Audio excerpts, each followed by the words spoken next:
Today is November 23rd, 2022, and I'm here with two World War II veterans today, Hrezo? Hrezo. And Joe Piette. Right.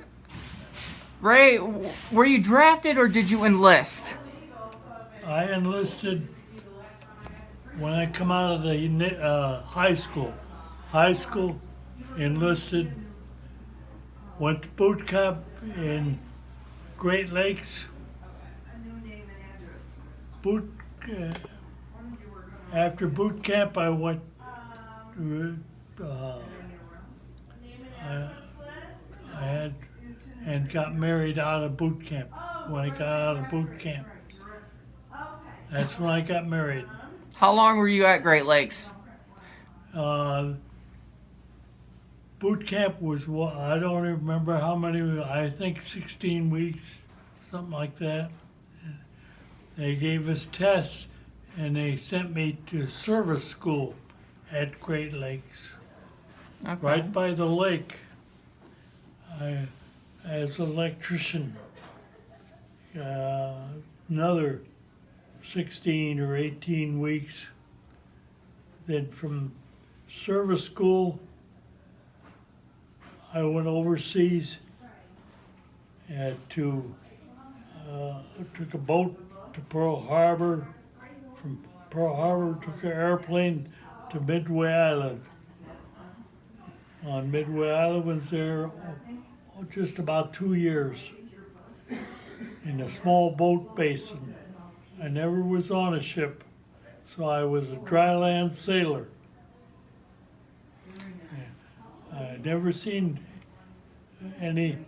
nobody ever shot at me. I was a relief.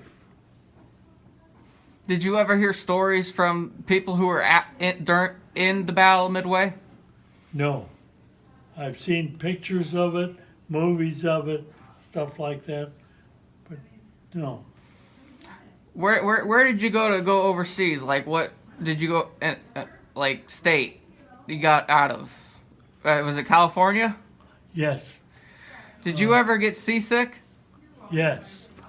Still get seasick.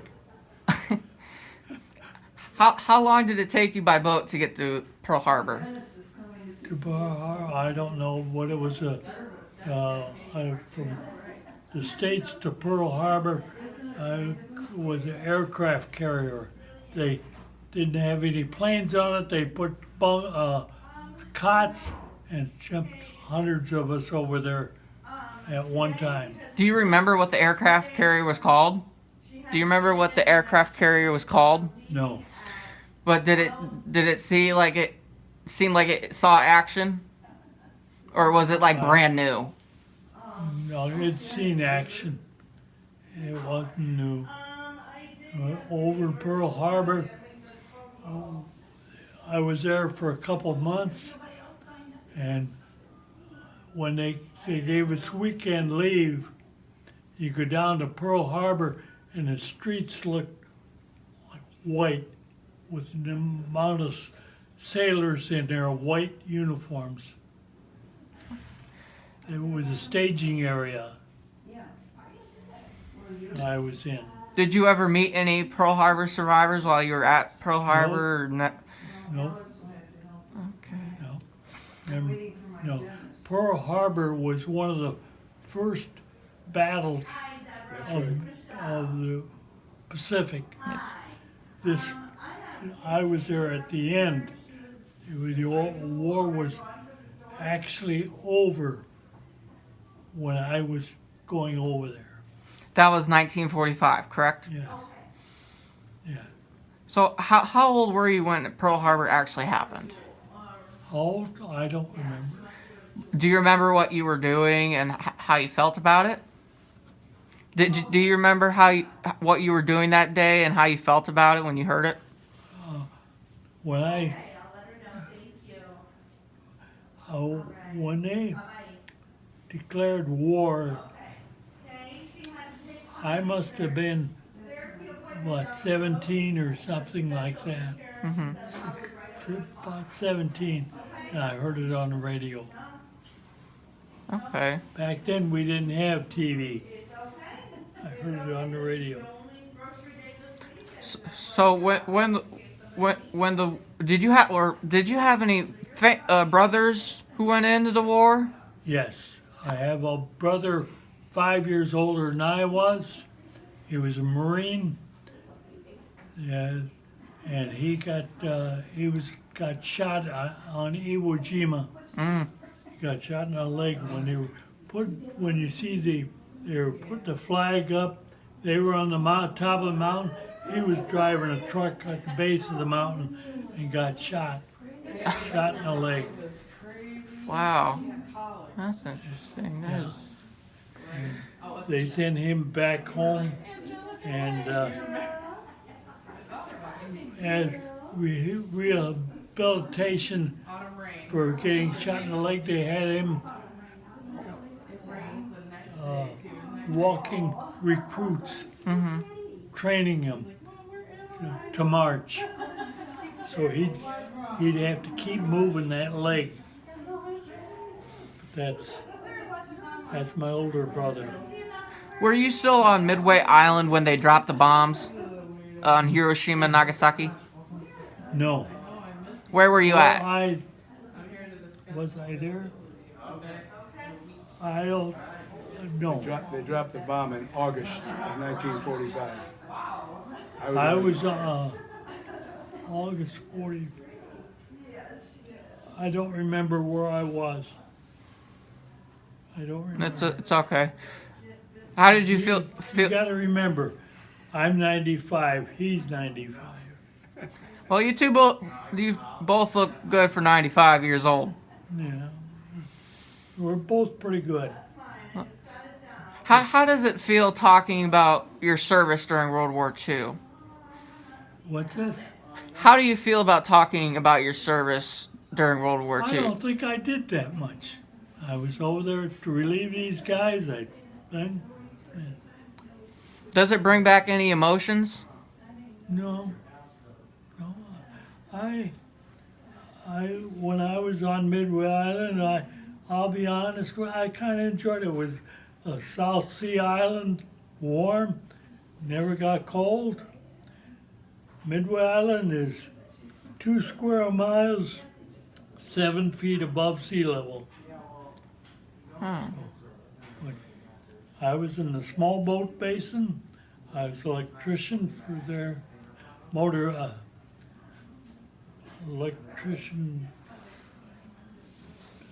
electrical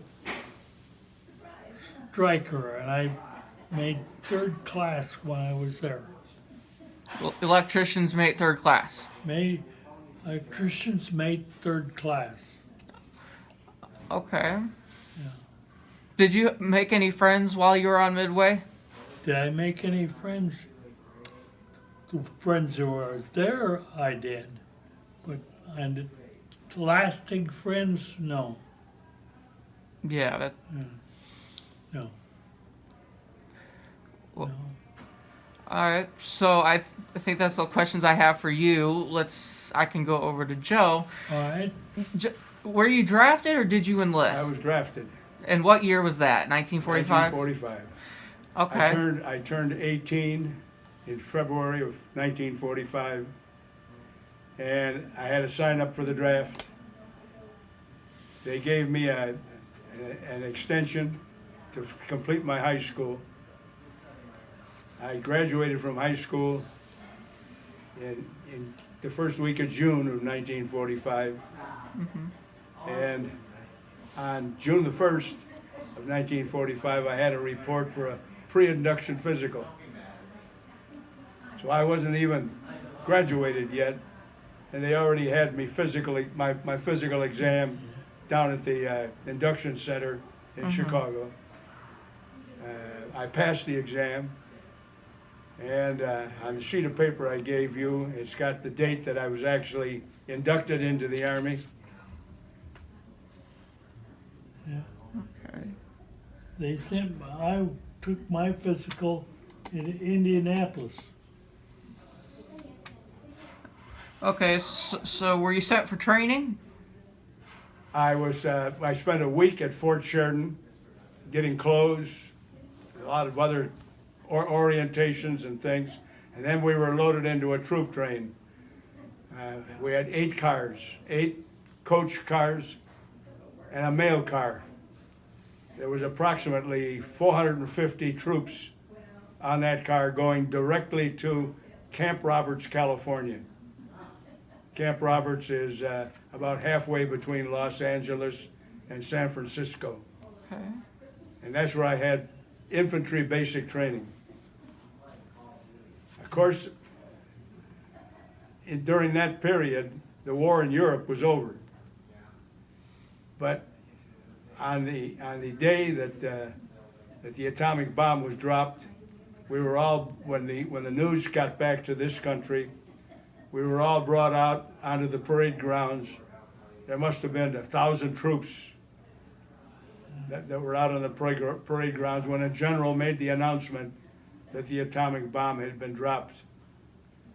And of course, it was kind of confusing to me at the time, but there was a big cheer, naturally, because everybody could see it was going to be the end of the war. So I continued training there until finally, when I completed training, I was transferred to Camp Piette, Virginia. I've got the date on that little sheet there. Okay. That I went to Camp Piette, Virginia. How long were you there for? I was there for a little over 6 months. I met some World War II veterans that were part of the administration there. For example, my first sergeant had been in the invasion of Normandy in 1944, and he was a great guy. It was good to meet him. He was just counting time until he was going to be discharged. Yeah. He came from Virginia, and they had him at a camp in Virginia, ready to go home. But long story short, we lost track of each other after I got transferred up to Camp Kilmer, New Jersey, and that's where I stayed until I was discharged. And when were you discharged? I was discharged in, I think it's written down there, February of 1947. Okay. How did you feel coming home? Well, you know, kind of like the way I portrayed my time in the service on that little sheet of paper, compared to that cousin of mine who was only 2 years older on a big sheet like this. I felt like I didn't do much. I was appreciative of all of the efforts that were put in by guys like my cousin and so many others that I met while I was in service. Yeah. Okay. Did you ever thought they would send you to Japan for the invasion, or no? No, I didn't. So, how old were you when Pearl Harbor happened? I was in my first year of high school.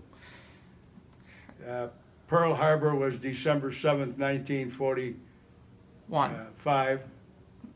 41. 41. And I had just gone into high school in September of 1941. How did you feel about it? I never looked back and thought about that, but now that you bring it up, I must have been very emotional about it, because it was an unprovoked bombing that wiped out a whole lot of people and military equipment, and let's face it, the Japanese are the ones that started that war as far as we were concerned. But we sure finished it. Yes. Were you still, you were still in the United States when the bombs were dropped, correct? Oh, yeah, yeah. At that time, I was living in Illinois, in the suburbs of Chicago. Okay. And went to high school in Chicago. Huh. A lot of the guys that I went to high school with ended up in the service also. Huh. Wow, that's an interesting story. Does it bring back any emotions when you talk about the war? To talk about it now, no. No, it brings back a lot of memories, but no emotions. It's something in the past. Yeah. There wasn't much we could do about it then, No. both Ray and I as young men, but we felt like we did our part Yeah. that the Tried government to. asked of us. Tried to do our part. That was one of the main reasons I brought this sheet of paper along, because compared to what my cousin did, and I'm sure Ray's feels the same way about his brother, Yeah. compared to what he contributed to the war effort and what Yeah. Ray contributed, just like what I feel, what I contributed and what my cousin contributed are like two different things, like night and Yeah. day. Yeah. Yeah. We only gave our time. Yeah. Yeah. Like I say, I Where they kind of gave- enjoyed where I was in Midway, South Sea Island. Never got cold. I didn't really have too much to do. They didn't have helicopters then. They had crash boats and everything. So airplanes would land on Midway, and Okay. That's right interesting. now Midway is a bird sanctuary. Wow. There's 2 square miles, 7 feet above sea level. Yeah. Land of the Goonie birds. Well, I think that is all the questions I have. Thank you to both of you for taking the time to interview me, or I interview you, Yeah. and I really appreciate you